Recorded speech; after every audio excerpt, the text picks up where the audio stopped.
qaybihii kala duwanaa isbedel doonka madaxweynuhu ugu horeeyo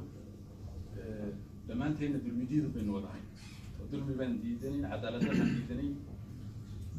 nasiib wanaag maanta waxaan taagannahay cadaalad darradii ayaynu maad aragtay soo dhaafnay beeshkii labaad baan galleen dadkeena cadaalad iyo nidaam iyo system fiican ugu soo celinahay waxaan idinkula dardaarmi lahaa oday dhalinyaro siyaasi dhammaanteen inagoo kala qaybsanay inaan midowno madaxweynahana xilka ilaahay ku asturo inaguna aynu garab galno tiimkaygii iyo anaguna waxaanu diyaar u nahay insha allah inaan madaxweynaha garbihiisii noqono indhihiisii noqono oon la shaqayno isla markaana deegaankeenna aan system cadaalad iyo kala dambeyn iyo nidaam ku salaysan kula soo celino indhihii wax ku arkayeen aanu noqono ayaan ugu dambeyn kolley waa mahadcelin laakiin wax badan inaan dhaho halkan ma rabo waxaan madaxweynaha odhan lahaa ilaahay xilka ha kugu asturo annagana ilaahay hana garansiiyo sidii aanu kuu taageeri lahayn iyo dhinacyadaanu kaa geli lahayn aanu kula qaban lahayn aad iyo aad u mahadsan yahay abdullah macalin nimankan waxaa weeye axmed nuur fadlan soo dhawo madrag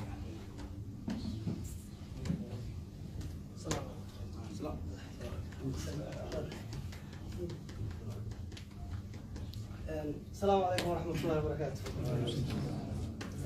هذه أدب ما سنتين دمان وضياشة وقاشة لدحوينها iyo halgamayaasha hadda dhinaca yimid kitaab fadhiya runtii waxaan garanayaa magacan dulmidiid waa magac inagada caam inaga wada dhigay oo isu keenay laakiin anu aan iskin bare safiirka dulmidiid baan ahay sababa marka takale waxa weeye waxaan jeclaan lahaa intii hore wixii la dhihi lahaa waa la yiri bal waxaan Mustafa Umar aan idin baro anigu waxaan garanayaa kulay inaan aqaano si toos ah 28 sano weey marka waxaan u maleynayaa dadka inta badan hadda meesha fadhida inaan ka aqaano dadkii oo malaha ay isku xilliga dhasheen ay dhagax burkooda koreen bay iga yaqaan marka waxa weeye Mustafa runtii dadka dhalinyarada ahaa ee muddo faraha badan aan maskaxda ku haynay inuu meesha yimaado oo kor umada hoggaanka u noqdo buu ahaa isagoo oon hal marna dhihin hal iga dhigo marka taa waxaan idiin barayaa ama idiin tusayaa himilada ama xilliyada dreamka aan soo marinay marar badan xilliyada ka horeysa 10 sano ka hor ah inay niyadana ku jirto anagoo siyaasadda ku jirnay in ninkaas kol meesha uu yimaado taas macnaheedu waxay ahayd waxaan islahayn wax uu ka bedeli karaa waxyaabaha meesha yaalo marka ilaahay subxaanahu wa ta'aala xilligan u qadaray ilaahay baan ugu mahadinaynaa ta kale labaad waxa weeye dadkan kala dulmigooda diidana kuwa guda jira iyo kuwa maaragtay banaan joogaba iyo kuwa dulmiga rabay baa jira ka dulmiga rabay laftiisa u baahan inaynu toosino oo ka shaqeyno adeer khayr Allah siiyo wuxuu yiri yaa dadka la isdhex yaacin waxa weeye dadkii haddaan la isdhex yaacin oo la isku daro la toosinin waxaan u maleynayaa qaar baa marka intii xooy way isla sibaabiyo caruuro badan oo dhalana dulmiga ay ku sii dhamaanayaan أنا وحنا لها كوي حتى ظلم وكشري أي نتوسينه أو كرو قبلنا أنت هو حنقدر لها أنا جا يعدة إلى ميتك أنا جا هذا اللي حسنه يشمله ما أنا كده ويبغى تشيكتي كده هذا وأنت أسمعك وحكفكر يوم إن ما أعرف بروح لبدل كرا أو كم مكان أو بل تبدلت كتير كرت إلهي ما هذكر سبحانه وتعالى نجي هذا لو حنشعله بريمة كوشك عسينا كده ماله يا رد أهري صدقك راعينا كشرو walaalkan Mustafa ilaahay xilkana ku asturo hayna ugu wada asturo inteena wada leenahay xilkaas ilaahay hayna ugu wada asturo garbihiisa aan noqono sida Cabdul Fataax ay ugu horeeyay sheegayna dadka iyaga aad soo joogay iyo dadkan isku fikirka ahayna maqnaaba waxaan ugu baaqaynaa inaan garab istaagno walaalkeen hawshana oo inaga lahayn in yarna isagu hawo inta badan ugu qoran aniga waan diyaar aad iyo aad u mahadsan yahay fadlan wuxuu naga codsaday inuu maadaama aad u daalan yahay عطوا نصوص حلينا عبد الشيد بقصة دويني يصيروا هنا بقصة دويني بسم الله الحمد لله والصلاة والسلام على أشرف المرسلين واحد بدن ورا ماي قارب بدن يكملين تقع وين اسمه كعنايو مدلوا بلوده هالكين دلتو إلى درب بيجي ما يلا بدن على جال مصطفى إذا إن إذا أنت عارف waxay baa idin sheegayaa cabdirashiid ma jireen mustafa la-aantiis anugu inaan cabdirashiid noqdo mustafa masiibo asagaa i dhiirigeliyey asagaan ku dayday asagoo waxba ii sheegay damiirkiisa iyo dadnimadiisa iyo siduu dadku u jecel yahay iyo siduu diyaarka ugu ahaa inuu sacrifice ama uu huro ehelkiisa iyo dadkiisa iyo naftiisaba dadkiisa inuu huro soo dulmi looga qaadi lahaa markaan arkay ayaan idhi adigu mustafa maxaad kaga duwan tahay asagu hadduu intaa dadkiisa u horaya adiga maxaa ku diiday inaad ogtid halkaasaan hawsha ka bilaabay aniga cabdirashiida waxaa laga yaaba qaarkiin inaad maqasheen 100% ayaa mustafa taageersanahay cabdirashiidna ma jireen mustafa la-aantii waxaan jecelahay dulmiga qaar badan oo inaga naga mid ah oo lagaba yaabo inuu saxabatumayn ama aysan war ka qabin ayuu mustafa arkayey uu ka hadlayey uu la talinayay dadkiisa iyo naftiisa horay waynu u maqli weyn ama kuwii talada hay way maqli waayen maanta asagaa taladii inoo sheegaya ficnad iyo aragtida asagaa haya waxaan idinkula dardaami lahaa inaad sideedoo kale 100% taageero aad siisaan aanad aamintaan aanad ku kalsoonaataan haddii mustafa uu wax khalada ama dee qofku waa bini aadan oo khalad waa ka dhici kara ama wuxuu sameeyo mustafa maaha dictator dadka dilaya ama cunaqabateynaya wuu ogol yahay dhaliishiisa in loo sheego sida hadda arkaysan goorma idinku dambaysa madaxweyne miis kasta intuu too qof kasta hag siiya weligii ma aragtay taas ayaan marka haddana waxaan kusoo dhaweynayaa mudane madaxweyne mustafa maxamed cumar jubbaland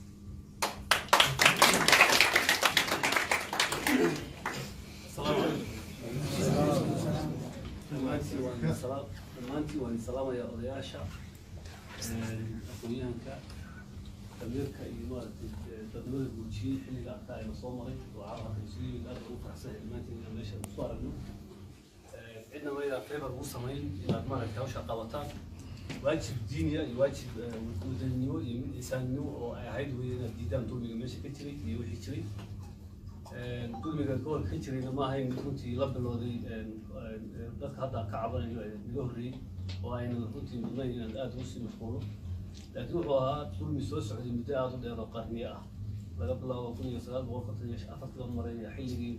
gobolka hoos tegay maamulka Ethiopia gobolkeen dadku ku nool hal maalin nabad kuma seexanin hal maalin cadaalad kuma seexanin arag marka way kala duwan heerar kala soo maray laakiin dulmigu waxaa mid joogta inoo ah waxaana taa keenayay maadaama oo dad qasab muxuu ahay maamulka ka mid ahaa cidna wax ka weydiin ikhtiyaarna aan lahayn aynu ahayn horta markaan dulmiga qiyaxayno inaan saa u dhigno way habboon tahay oo aynu perspective dheer ka eegno hase ahaatee dee xanuun ugu dhaca waxaa ugu badan uu maalinka u dambaysa ku haysta dhab ahaanna 10 sano hadda la soo maray wixii ka dhacay waddanku ma ahayn wax 60 sano aynu aragnay ma ahayn taasna markaa waxa been ah oo maanta la qarinaya maaha dulmigaasi ilaahay maanta inuu dad muqaarad moodaa uu soo laaban karaa haddii aan tabaabusho laga samaysanin adduunka bulshooyin badan oo mar iyo laba iyo saddex ay kusoo noqdaan xanuunaha oo isku nooca baa jira innaga inoo taala inaan ka taxadirno iska ilaalino ka hortaagno inteenan meesha isugu timid caawa dadka kale kama fiicnin waddanka kama lihiin kama yeelan karno laakiin wuu saxsan yahay sheekh maxamed nuuri marka hadda uu lahaa inaan isdhexyaacay sababtu waxaa weeye 10 sano waa la iskala bartay cadaaladda laftigeeda qayb ka ah in maaragtay kolbalka dadkii meesha hayay waan aragnay si waxu maamulayeen ba dad kale oo kuwii ahayn ee lahaa sina way khaldanta iyaan se waxu maamulaan aragno in la yidhaahda cadaaladda laftigeeda ka mid tahay cadaaladka tag waxaa ah in dadkii markaa wixii khaldanaa waday la yidhaahdo cadaalad baa la sameynaya inta la yidhahdo cadaalad dara sii socoto iyagii la sii wada ayaa khalad noqonaysa taa macnaheedu ma aha wixii iyagu ay sameeyeen ha lagu sameeyo dacayaad faraha badan argoosi kanaa jira kii kalaa jira dad uun iyagu wixii ay sameynayeen in la samayn doono niyeystay baa waxaa wada oo shakhsiyadooda uu ku qiyaasay haddaan anigu saa sameeyey hebella maanta hadduu awoodana saas ugu samaynaya dad ka duulaya cid tidhi waxbaan ka argoosanayna ma jirto cid u socotaa ma jirto haba yaraatee dadku wixii maaragtay in laga bogsado oo laga gudbo وقفك حتى حمانت سمي ولا نقول بدلوا واحد مرة دينيا يدقن هم بينوت هذا أنتوا الدكتور أبي أوران كهرباء واحد إنه دقن والله دين ما شيء هذا ما هو صابصن صادرتي أرنت الله حي الدولة اسمه هذا وحالها مارت مجاملات هذا الله فراغ مارت سياسة الله شيء رقم حين نقطة السياسية. إن فاكت هذا ضد واحد هذا هي بالسياسي ما هو عادية. أما حالة اسمه فينا وطوس بتوصل هذا كيس عادي حالي هذا. قفك هذا القرية ملدها بين الشجع خيامات كو هذا السياسي بالنقان. وحكينا هي سياسة الشيوعية أي نهاية كلية إنتين مش بدي النقانة. أما فهسنانو أبينا فهسان كوسب تيجي الدولة دولة النقانة. والله بالوضع دولة الصومال اللي هنا. وقت يوم كمان في توصلنا وهاي الديمقراطية من تقدم بيسيوطن هذه سجال اللي قبل العالم نظامك الدولي كقانون يكن ما أنت إيه بركب بقى واسمه فلسفته كسر الدولة يا واسمه واللفت ومارت النظام شيوعية والنظام مارت كنترولية والنظام ضد العبورنية والنظام مركا نادم وعبور السجون قصوية وكل حاجة مركا وحالها في قلبك وكلا صحافة اللي برنامج هذا وكان سودان عبد الله مصطفى وكل شيء دونا وحنا كاخذ كل صعبين منه وحان رجيني أنا لو باهني ثلاثة إيش شجع هذه صحافة حرت هاي هذه هي لها دول وشقي صار يسير دول شقينا ما باهني سودان إيش واحد خدم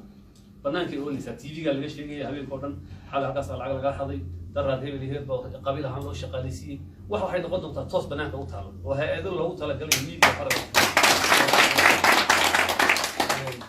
تدخل مركب الله شيء أفكارها مش كتيرة وكلا دوران دوران معارض إننا هو باهن معارض إيمان دونا واسكت إننا معارض إيمان ضد كنا وضعنا عد وربا لكن أفكارها واسكت دونا سياسية حقنا وضعية حقنا وضعية تاو حكينا يسا إن معارض للنقطة لكن معارض اللي سدينا كان تمام إن حقوق للأسكول هودك اللي سدينا ما إن قدراس اللي سدينا ما قفك قدراسه هي معارض كي وحول حقوقي هي كمحافظ كي دود وشكل وإنه حبيس تيجي كرا سواء كون بهالسنين يعني هذا أبو حنا عصني كم سوى لنا كم حضارة النوع عصني قالوا يا نص عنا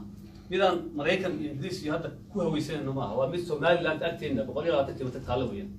ما هم مثل ما هذا الأوران كرو نيجا نبغى شيء كان هو حال ما تن الله كلا إنه كان واحد فينا ويا الصومال ده أنت لا حتى الصومال ده جزء بكيش تاع الناس ومقدس قف سحور هذيك وسحنا إن شاء الله تعينا نقرنا مهمة أريد الله حيل أفكار تمركز واسكت دين كرنا اسكت دين كرنا وحي أخلاق لحيل ذا أيا كنت اللي قلت حتى لو اسكت لقى أخلاقه وواحد السياسة هان إنك تقول فوا عروتي اللي بتكلم تعاوني عيدا لقاعدة هاي تقنوا حنحن حسدك إذا تقول نوع عاصي واحد بشرهم أفكار سياسية حتى اللواتن فكروا كدوان قادم اللواتن ما لكن أخلاق الدول اللواتن يعني قادمنا ما صوتها ليش أنا كدوان إن أخلاقيا ودين الإسلام دين ما تكون نقوله وين كدوان ما إن أنا قلت أن كدوه إن غفق على إلى قمة تهيب لو رحت ما تصير هذين سبجكتيف ما وهذين أوبجكتيف أو تهيب اللي جه شيء وحنا رجينا إن دينتي أخلاقات السعودية أو سحولية ضد الكلمة المدارس اللي مش نحر أو مارت إلا روت إلا بين دين كشكينا يا عروضه وحبرية إلا سبليه أنا لك عشان ضد مارت هاي لها خيرات كمسلمين لك عشانه ما دام أو أي كلمة سوالي الوضع يدقن كيدينتين وتشتاكي نكون عليها أرنتا لحيل دا دوميجا طبعا أنت نمشي تدوميجا ونديني لكن دنيا عندي وكقطة سكية دنيا كتير دفتر سودان هذا هالكن كوي ولا بيسين الدو كمان ونريد شوجا أو ريشة بيلا وحن وما مرينا نقول باشي بينه هاي صوع المسلمين كذي هالكن شوجا عاو ضد واحد كذا واحد هنسكو هاي سنة سلالة وليه ولوكتي وحنون عنصريين وأنا مخدما وكتشوا يعني أنت اللي وانت اللي وان ديارنا هنا وحالها سيدة وقبض ما هو بين ديارنا صوبتها حتى ما كان عطي تسير ما تسير سيدة لوكال بلا لوكال وين هذا السوق يمين حنضرب يعني تاس كعري سيا سودان كمشة هابون مركا إنه يصير دواء أي تعاضوا هانو حالها ينكهر لي وهذا الكل يفنعن وقار لكن ندير نجاها طينا أنت منو اللي هيسبدل بشكل يعني عيد يسبدل بشكل أنت وإننا أنا هي بتشوف لو صار أحسن قفة وقفوا كريه وقفته كلام هذي بس بالله أنت إنه كدوا لنا هذا الطولين النقطين لكن قرص جيس أنا إنه بير هبل أو غير هبل يبنوا أنا أو غير هبل سوء بيسكر أنا كده كان تعرض ثال وحنطينا هنا مرتي كده منه وهذين إن ربط عدالة الدخل إن ربط قالنا cadaalad darradu ta u sii xun inuu ku dhaqanno aynu toos u abaahno dadka reer Shabeelle dad beelaha la haybsooco dadka kale ee Itoobiyaanka ee nabadda xaq inuu leh magaalada jooga inay wax ku yeeshaan meesha si bilaadan u nolosha wayna ka shaqeynaa si haddaan nahay bulsho cadaalad aan noqon hadii la rabo laakiin ogaadeen iyo ciisi iyo jid waaqi iyo ha qaybsadaan inaan been wixii sheega ma aha dawladda ha qaybsadaan haddana cadaalad laga hadlo macna badan ma sameynayso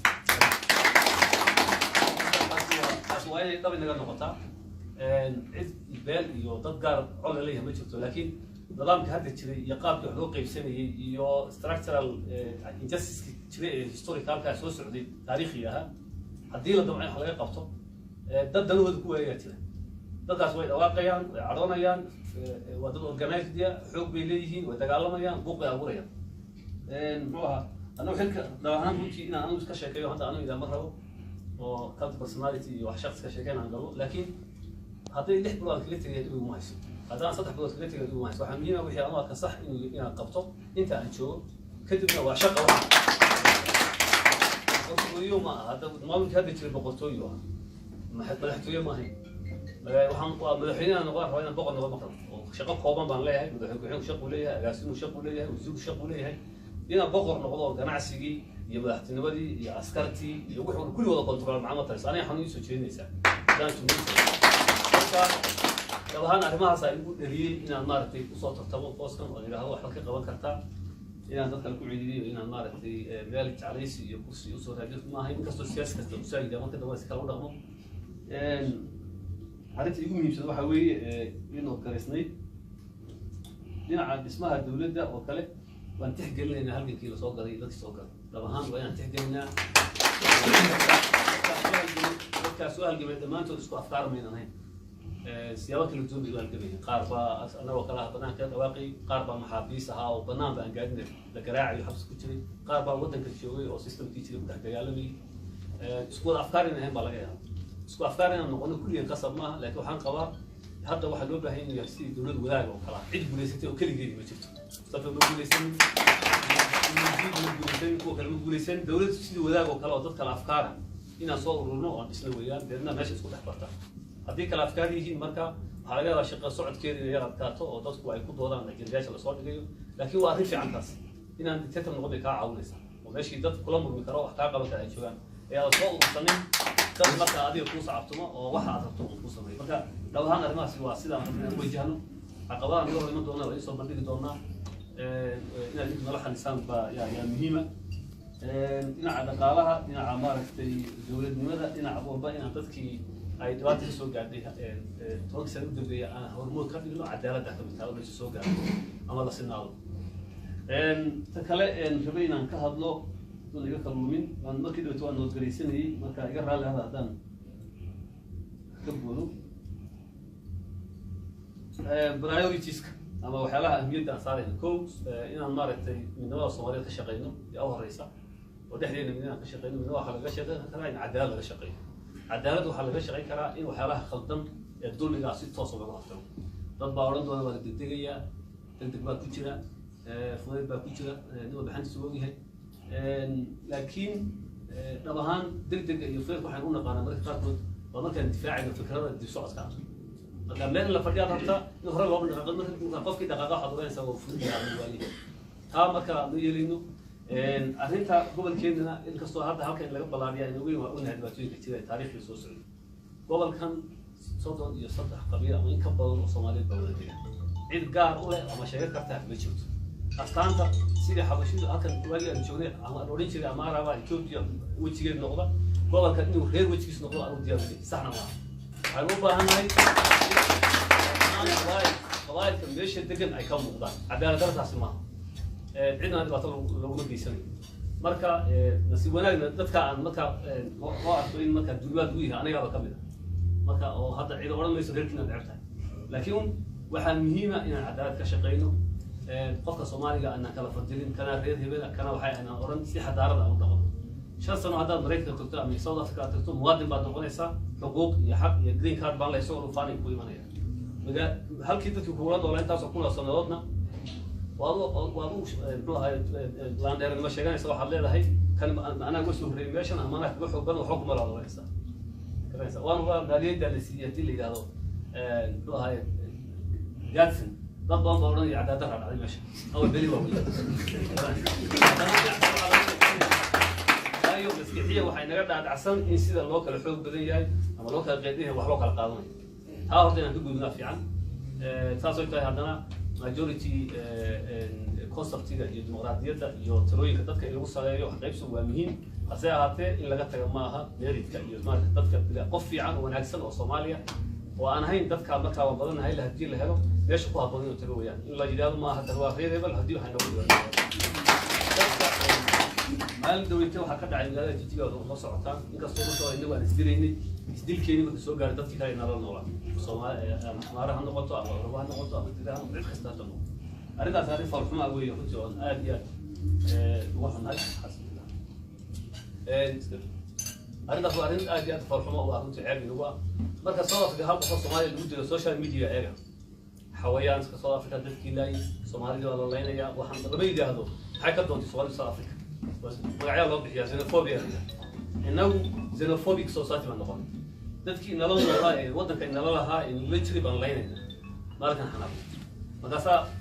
yaa haddana aan qaarkeed ku difaacayna kulligeed maaha inta halka fadhida runtii arrinta xorriyadii laakiin kuwa badan oo banaanka jooga oo aaminsan inay cadaalad u dagaalamayaan baa ku farxaya marka la dilo qof aan Soomaali ku hayn ceeb weeye arrintaas meel ay ka jirtaa bini'aadamada jirto in la dilo ma haddaan wadan xor noqonayno oo gaar laftigeeda Bangladesh baa imanaysa Korea imanaya Vietnam baa imanaya yaa yidhi qofka qolada hada jiro wal hal waxay marka arrimahaas waa arrimaha u baahan bulshadeenna inaan ka wacyigelino oo wax uga sheegno oo maaragtay aan niyad ka saarno markaas midnimada Soomaaliyeed oo kusoo noqonaya waxay ku imanaysaa cadaalad in la sameeyo talabaad haween xiriirka naga dhexeeya dadka jaarka ah nahay gaar ahaan dadka isku keenay sida warmada kale taasoo kale propaganda bariyahan socda xoogiisu ka socda anigu waan garanayaa ma aha inay ormo dunyada hore lagu soo qaaday waa la istilay meel walba dad baa ku dhintay wuxuu ka imanayaa dadkii la shaqaysanayay nidaamkii hore oo raba in la isba bardhaco oo la yiraahdo anaguna waxaan la shaqaysan jiray tiraabi kuwan in ormo la shaqaysanaya